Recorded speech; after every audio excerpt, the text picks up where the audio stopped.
So what I've looked at today here is Gerald in spectacles, and the reason I called it the devil in disguise, as well as being a reference I'm sure very few of you get to an Elvis song. What I'm trying to suggest is that there are different ways of looking at Gerald.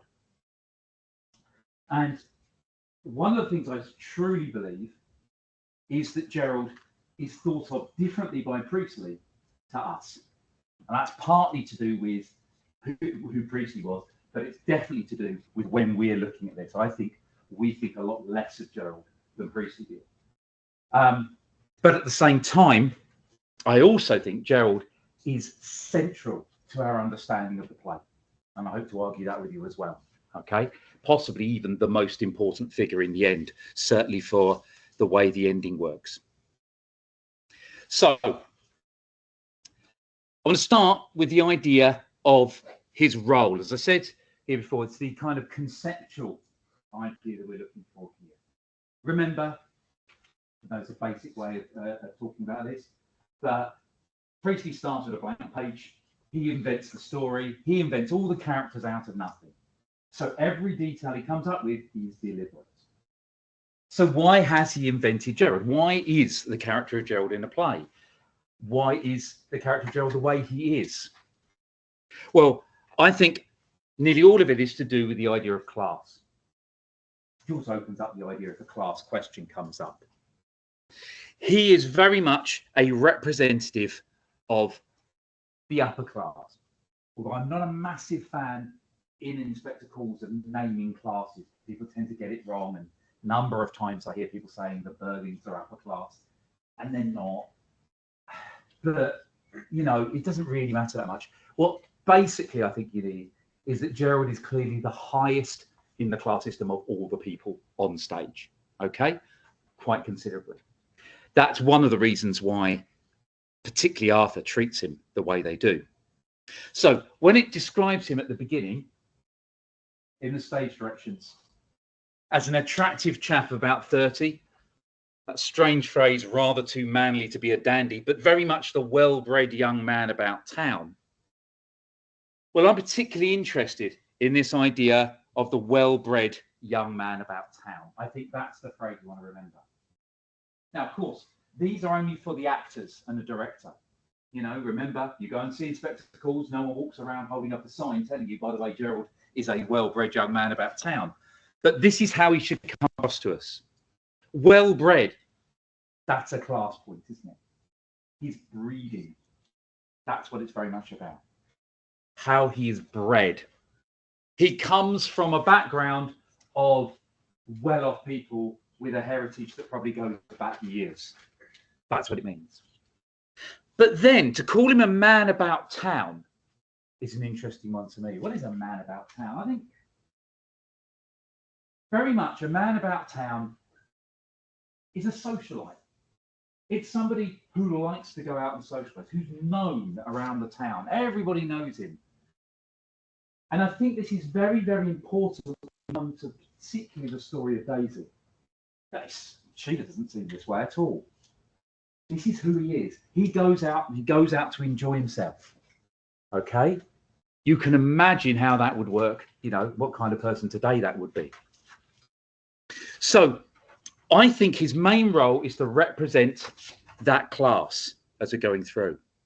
So as with anybody in Inspector Calls, the key is our first impressions. That whole opening section before the inspector arrives is all about us working out who these people are and what we think of them. So, what are our early impressions of Gerald? Well, let's start with his very first line in the play. Arthur starts talking about port. Port, very much a drink of the upper classes or the middle classes to have after lunch, the right kind of thing to have. And Arthur's very, very keen to make clear that he's gone out of his way to buy the same kind of port that Gerald's father does. Yeah, aspiring to something higher. And this is his response. Now, there's several things you can take out of that, but the main one for me is that he's referring to his father as the governor. And not in the same way that the footballer Paul Ince insisted on everybody in his football club calling him the governor. No, not that. It's not saying he's the boss. The governor. Literally, that's what he is. He's a governor. And he refers to by his title. Imagine that with one of your parents referring to them by the title of what they do. It does tell us something about the way his family works, and certainly it's very different to what we're seeing from the Burlings, isn't it? Okay, and the way theirs works. When Burling makes that faux pas about the cook, telling the cook that tell the cook from me it was a very nice dinner, and of course Mrs. Burling gets upset with him because you don't compliment the cook, they're just doing their job, you know, that kind of thing. Gerald responds politely before she does it. Oh yeah, absolutely first class. Even in like a faux pas, he doesn't pretend to be embarrassed or anything like that. He doesn't get upset about it. He's constantly polite. He's just charming, isn't he? He always says the right thing. Now, very quickly, and it's less than a page on the book before we get to here, we then get Burling going on about wanting him to be seen as one of the family, and Gerald likes this. And this is where the first kind of cracks appear, and we get a deeper impression some way of him. He says, no, I want to be one of the family. You of course call me one of the family. In fact, I insist upon being one of the family now. Well, that's very nice. It's very warm. But then the follow-up line. I've been trying long enough, haven't I? Now, that's a dig, isn't it? That is a dig. Think what he means by that, first of all. I've been trying long enough to be a member of the family. Well, it's telling us, I think, that it must be that he's been either proposing or trying to get towards a proposal with Sheila for a while and not getting anywhere. Tells you something about Sheila, that as well. But he's using it at her. It's a snide comment, isn't it? I've been trying long enough, haven't I? Why would you say that? Now, of course, Sheila, and I do think, you know, this is a very important thing. I know we're not talking about Sheila, but it's very important to notice from the beginning that Sheila isn't some pathetic little girl just sitting there smiling nicely and being naive. Sheila's got some guts to her right from the beginning. When he says that, she doesn't reply. She just sits there. I'm not coming to that. And so he carries on, goes, haven't I? You know I have. So within a page, we're seeing that, yeah, we've got this charisma. Yeah, we've got this nice guy. Yeah, we've got this background thing. But we also have somebody who isn't pleased by the looks of things at not getting his way and wants to make his point.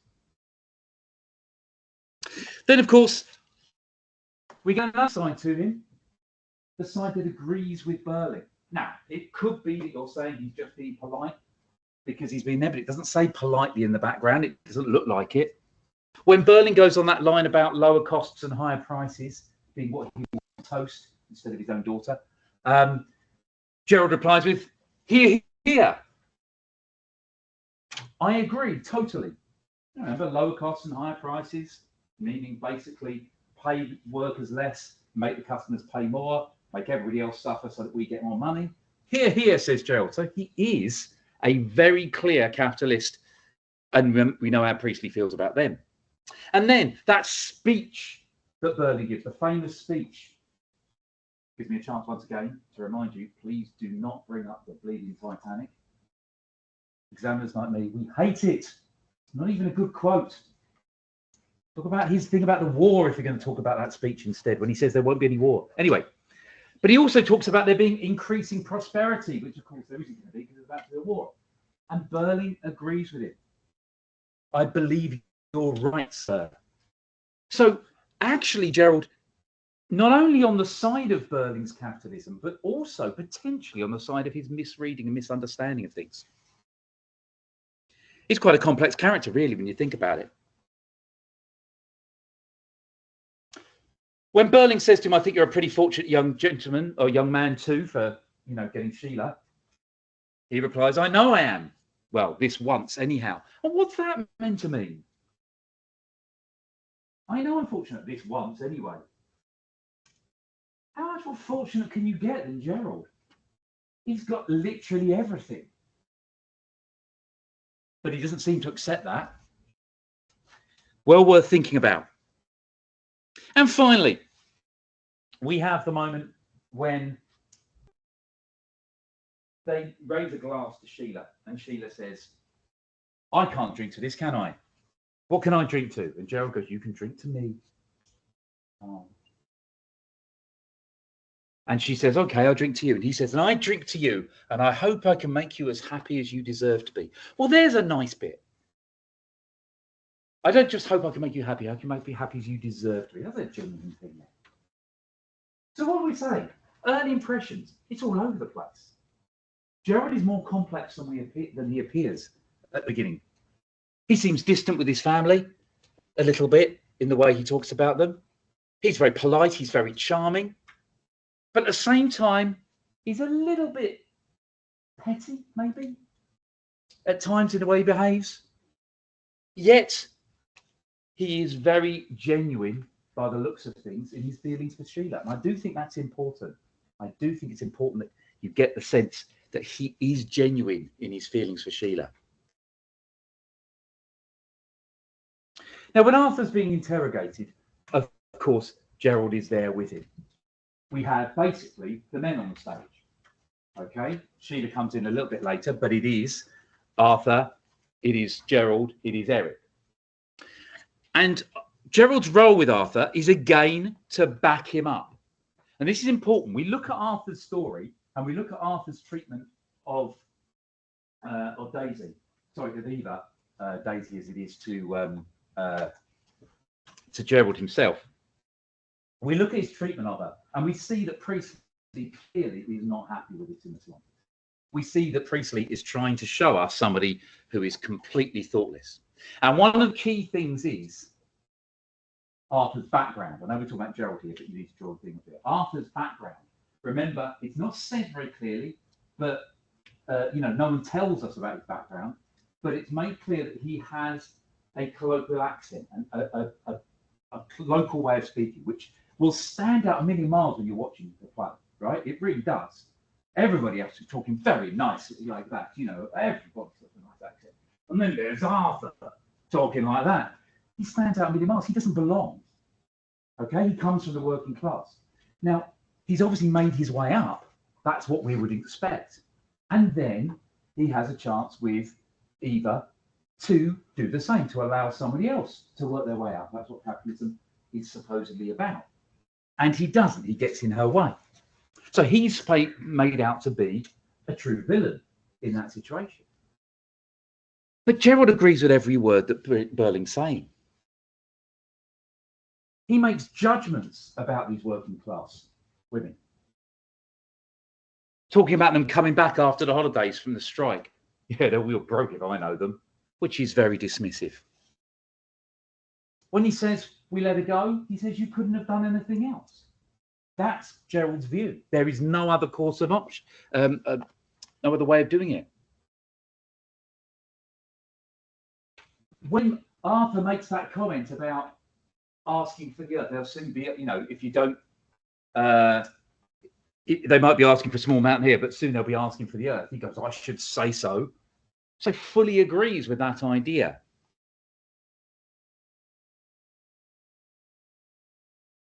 Tells Arthur he thinks he was justified, that his firm would have done exactly the same thing. What you can see is Gerald, although obviously not coming from the same background, so not expected to have the same understanding of what Eva's going through, still shows himself to be the same as Arthur in his opinions. And that's something we mustn't forget about him.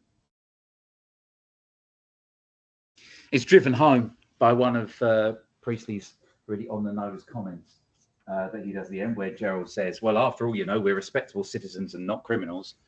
Or irony alert, but again, it makes the point of how Gerald sees himself. I'm respectable because I'm upper class and therefore I'm not a criminal. So he's not exactly portrayed particularly well before that. Then, of course, he ends up, he's there while Sheila is speaking. Sheila does, you know, pick on him a little bit for his reactions. But I'm much more interested in what actually happens at the end of that first act. Then. Remember, Gerald gives himself away when Daisy Renton's name is mentioned. He's what? And so it's obvious what he's done to everybody. And one of those people it's obvious to is Sheila. And so what does he do? He tries to avoid it. This is important here. So Sheila asks him about this, and he doesn't lie. Not completely, anyway. He avoids telling the truth. They're left on their own. She says, well, Gerald, he tries to smile and goes, well, what, Sheila? He knows. How did you come to know this girl, Eva Smith? I didn't. You see the way he's playing it. I didn't know Eva Smith. I knew Daisy Renton. But that's his point, isn't it? So he's trying to get away with it without lying. Of course, she doesn't let it get away. Yeah, Daisy Renton then, it's the same thing. Why should I have known her? Another one. Another way of just trying to push the issue to one side. Eventually admits, all right, I knew her, and then says, let's leave it at that. Now, I'm sorry, I think all of us in here couldn't put ourselves in these positions, but I think the girls here particularly could. Can you imagine being with someone you're meant to be getting married to, and he's just revealed that he knew this other girl very, very well, right? And he says, let's leave it at that. You're, of course, going to go, oh, all right then. That's fine. If you say let's leave it at that, let's do it. But he's trying anything he can to push away from it. He tries to push away. Now, listen, darling, approaching her, trying the kind of like the warmth, the love card, that kind of an idea. When did you first get to know her, she says, and he doesn't reply. Were you seeing her last spring and summer? He doesn't reply, but looks at her. He never even admits it in that situation. He just goes quiet. He doesn't even have the guts to do that. And then comes one of the worst apologies you could ever imagine. I'm sorry, Sheila, he says. Oh, that's lovely, isn't it? Well done. I'm sorry, Sheila. But, and there you are. Immediately. We all know that. The word but literally negates everything that goes before it, doesn't it? If somebody says to you, I like you, but you're not actually feeling good about yourself, are you? Right? I'm sorry, Sheila, but, and what is his but? It's all over and done with. So it doesn't matter. It was all over and done with. Haven't seen her for 6 months. I don't come into this business, so it's all fine. No, that's not the answer. But you see how Gerald feels he can just avoid the issue and get out of it. And finally says, for God's sake, don't say anything to the inspector. Trying to, again, avoid that. He carries on avoiding the issue. When the inspector comes back in, he does the same thing here. He tries to push Sheila out. He tries to get her out of the room so she doesn't listen to his story. And how does he do it? By talking for her. Remember, she is stood there in the room.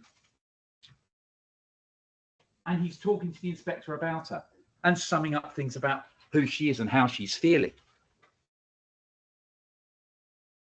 And when the inspector brings up that thing about, I think young women ought to be protected against unpleasant, disturbing things, he says, if possible, yes.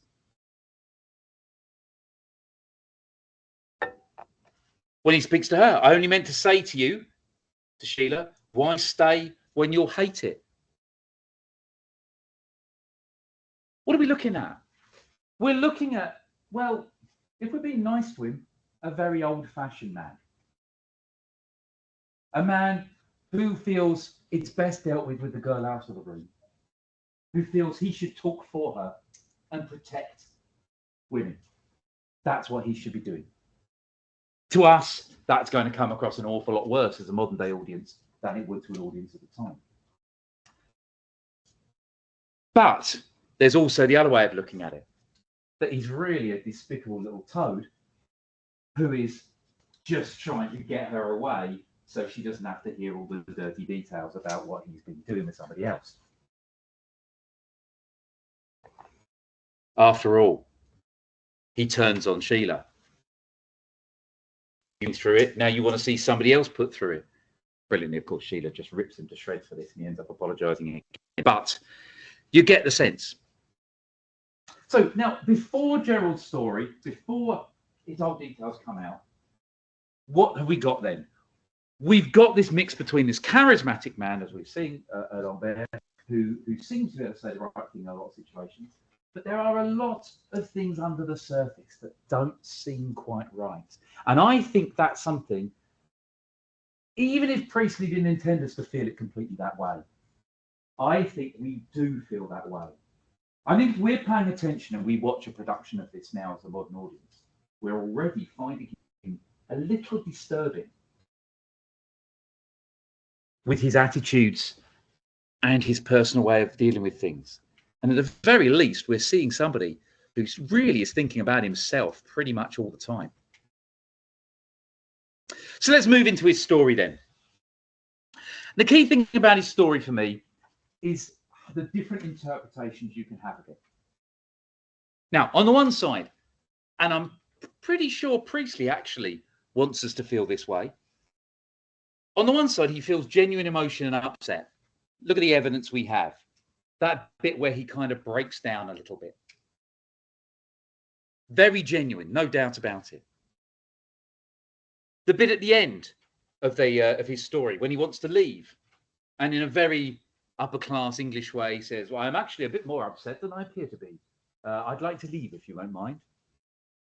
But put the two things together and you see somebody who is genuinely very upset. Yes, he saves her from an assault. All the Megati is using his power to assault her, and he saves her from that.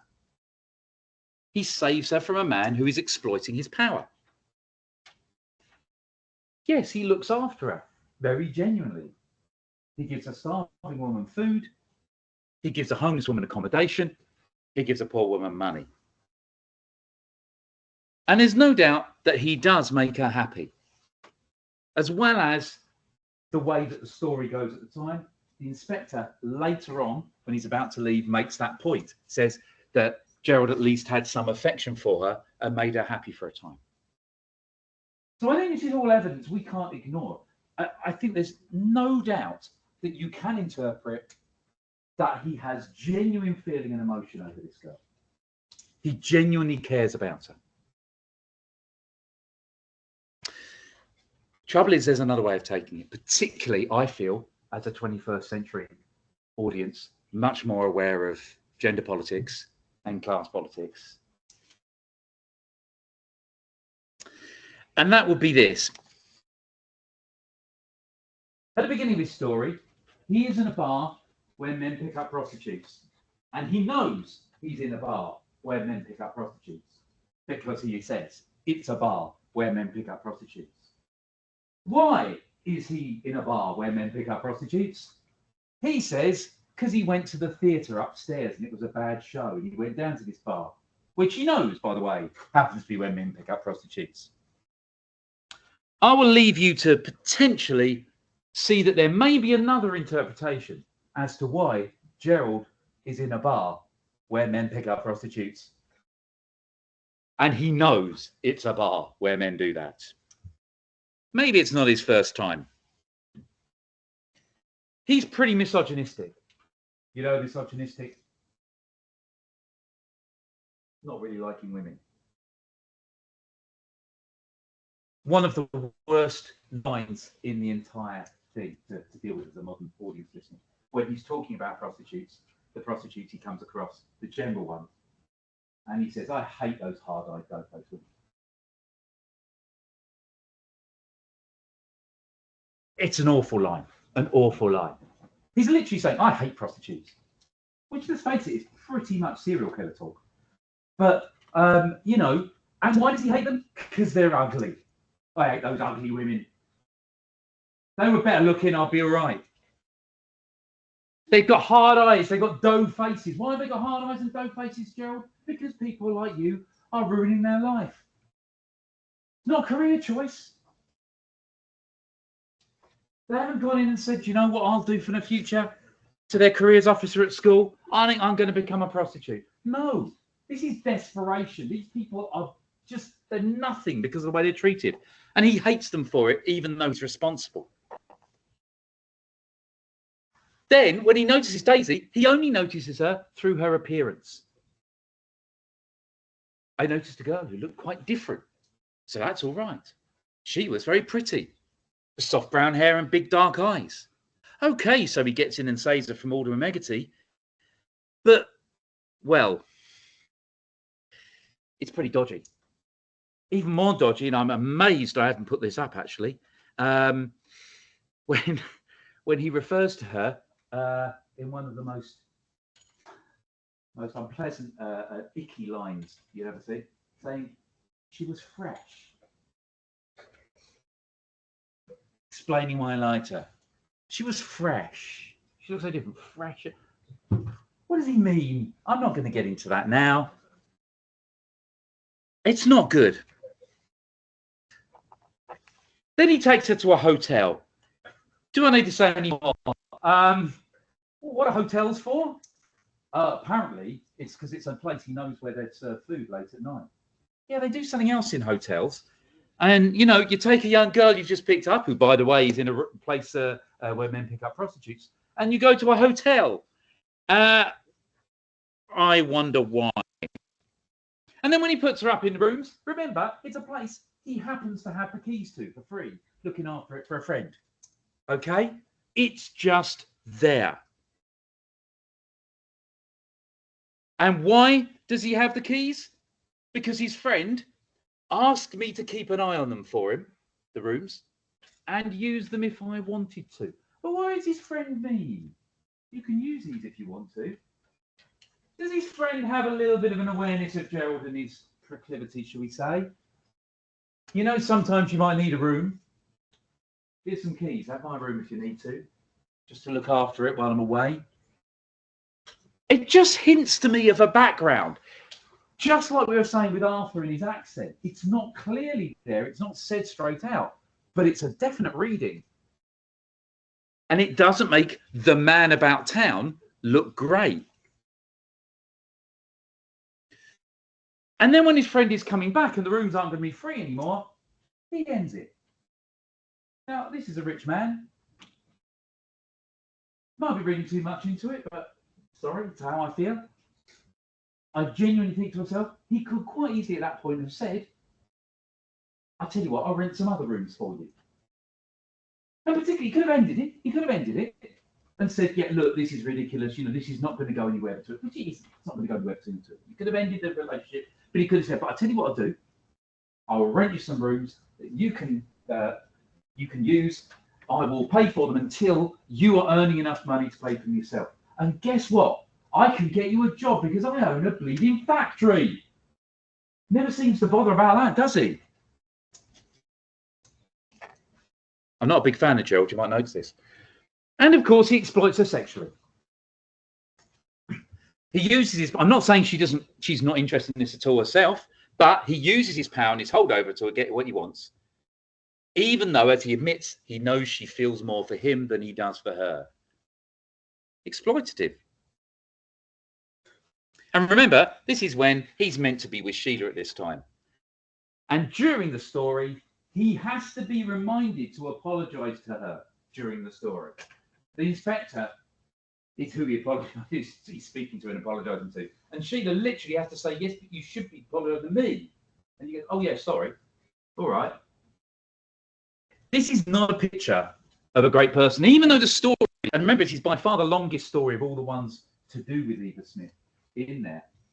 Even though the story paints a clearer picture of her and there is affection, there is genuine tenderness, it does not paint a great picture of Gerald's life and of Gerald's own ideas. It paints to me the picture of a man who believes he can do whatever he wants.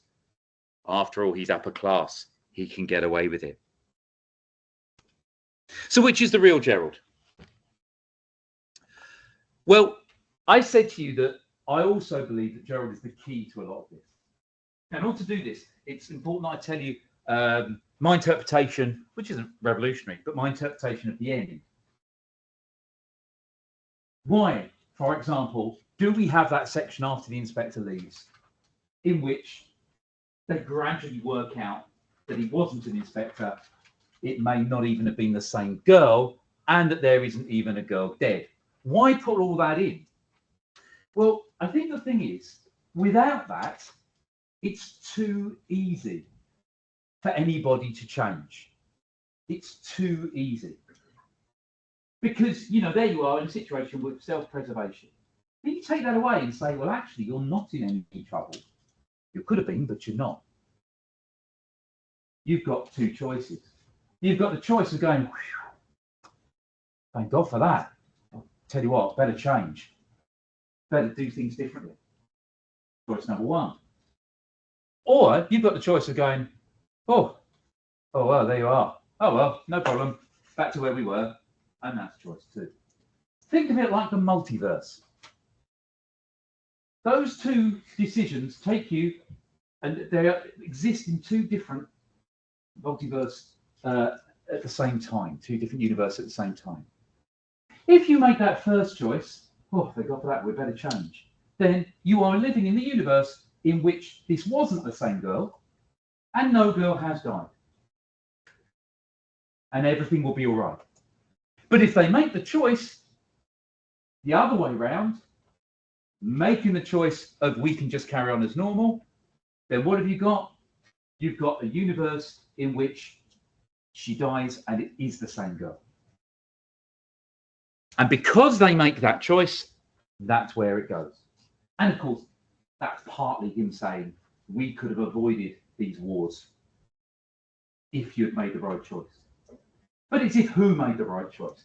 Let's face it, you've seen the play, you've read the play, you've studied the play. Arthur and Sheila are never going to make any other choice. Mr. and Mrs. Burling are always, given any option, going to try and get away and live the life they're living in. That's never going to be different. Sheila and Eric are always going to go the other way. Even at the start, Sheila and Eric already show signs of that. So they're pretty much there. So who does that leave? It leaves Gerald. Gerald is there, and Gerald has the choice. And after his interrogation, he leaves in a very different way. He asks permission of Sheila to come back. That's how upset he is. When he walks out the door and Mrs. Burling goes, right, I think we've just about had enough of this appalling business. He goes, I don't think so. He has worked out what's happening. There's more to come. And leaves. This is a man who understands. We've already seen he cares. This is a man who's now getting it. He's getting what's gone and what's happening, right? He's ready to change, and he leaves the house. But when he leaves the house, he bumps into a policeman, and he asks about Inspector Gall, finds out he doesn't know about it, and when he comes back, we've got something different. When Burling says this makes a difference, in fact, it makes all the difference about what they find out, Gerald goes, of course. Completely opposite. He's with him again. Everything's all right now, Sheila, he says at the end. Everyone goes on about holding up the ring. What about this ring at the end? But actually, that's the one to remember. Why is he giving about the ring? Because he says everything's all right now, Sheila. Nothing's changed. He still knew a girl. He still had an affair with her. He still treated her the way he said. But everything's all right now. He's made the choice of universe number 2. And because he is the upper class one, he is the one with all the influence. He's the one with the impact. He is the one who causes the war. And therefore, by extension, the upper class. They're the ones who could have changed things. And they didn't. So, we've got a man who's charismatic and charming. We've got a man who is very traditional in how he expects a relationship to work. We've got a man who holds similar views on business and work as to Burling. We have got a man who tries to hold in his emotions as we would expect of somebody like him. But we have a man who cracks during his interrogation, cracks emotionally. We've got a man who exploits Daisy, although we could argue he doesn't even really think he has. Okay? It doesn't occur to him that he's exploited her. And we've got a man who starts to learn his lesson, but then chooses the side of Sybil rather than Sheila Eric at the end. I think the point is there's hope for Gerald, but he doesn't take it. And in the end, what that leads to is him going down a line that we've seen reasons for early, because we've seen the weaknesses in his character. And so it leaves us, I think, with three potential things in interpretation, just to finish off here. First of all, is Gerald, therefore, Priestley's representation of the young upper-class man who is not held accountable for any of his actions and so does what he wants? And therefore, Priestley is saying to us, look at the problem we used to have in the class system. Upper-class people who can do whatever they want. Or is he intended by Priestley, this is, whatever we think, as a more sympathetic figure than Arthur and Sybil Burling? Is that another reason why he's there? Or is he a representative of the choice, therefore, as I said, which led to the World Wars and the subsequent destruction of that class system he belonged to? Three key interpretations. I said, Gerald, I think, is interesting and essential. Now, I think if you take on board just some of those ideas and consider it for yourself, and you have a question that comes up on Gerald, you can use that to approach it from a much more interesting way than the very stereotypical way a lot of people will. He's an interesting character, and I think there's an awful lot of textual detail in there as well that you can use. Okay, thank you very much.